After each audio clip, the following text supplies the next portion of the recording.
شاہد حقان عباسی کی نون لیگ کے سینئر نائب صدر کے عہدے سے مستعفی ہونے کی اطلاعات، سابق وزیر اعظم کے ترجمان کی شاہد حقان عباسی کے استعفے کی تردید، عطا تارڑ کا استعفے کے معاملے پر اطمینان رکھنے کا مشورہ۔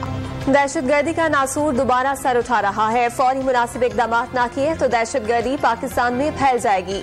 این ایف سی کی مد میں 417 ارب روپے کے پی کو جاری کیے گئے، رقم انسداد دہشت گردی صلاحیتوں کو بڑھانے کے لیے مختص تھی، پیسہ کہاں گیا معلوم نہیں، وزیر اعظم کی کابینہ اجلاس کے بعد گفتگو۔ دہشت گردوں سے کب تک ڈریں گے، کہا جاتا ہے دہشت گردوں کو یہ دو وہ دو، دہشت گردوں سے مذاکرات کیوں کیے جا رہے ہیں، ریاست کہاں ہے، جسٹس قاضی فائز عیسیٰ کے مقدمے کی سماعت کے دوران ریمارکس۔ پاور پولیس لائنز مسجد دھماکے کے ایک اور زخمی نے دم توڑ دیا، شہداء کی تعداد 101 تک پہنچ گئی۔ خودکش حملہ آور کئی روز پہلے داخل ہوا، دھماکے کے لیے 10 سے 12 کلو بارودی مواد استعمال کیا گیا۔ پولیس کی ابتدائی تفتیش میں انکشاف، تحقیقات کے لیے JIT بنا دی گئی۔ مریم نواز آج سے ملک گیر تنظیمی دوروں کا آغاز کریں گی، پہلا پڑاؤ بہاولپور میں ہوگا، پارٹی کے مقامی عہدیداروں اور کارکنان سے ملاقاتیں اور کنونشن سے خطاب کریں گی۔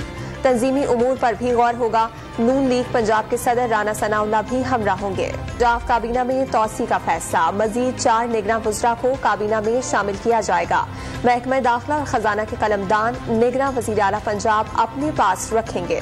گجرات میں سابق وزیر اعلیٰ پنجاب چودھری پرویز الہی کی رہائش گاہ پر پولیس کا چھاپا، گھر کی حفاظت میں مامور ملازمین سے پوچھ گچھ، پرویز الہی کا قانونی کارروائی کا اعلان، نگراں وزیر اعلیٰ پنجاب کے خلاف احتجاج کی دھمکی، پولیس نے بغیر وارنٹ کے چھاپا مارا، مونس الہی کا دعویٰ۔ سپریم کورٹ میں سردار کوڑے خان ٹرسٹ سے متعلق کیس کی سماعت، عدالت نے DC مظفر گڑھ، DC اور DP اور راجنوں کے ناقابل ضمانت وارنٹ گرفتاری جاری کر دیے، عدم حاضری پر شو کاز نوٹس بھی جاری کر دیے گئے۔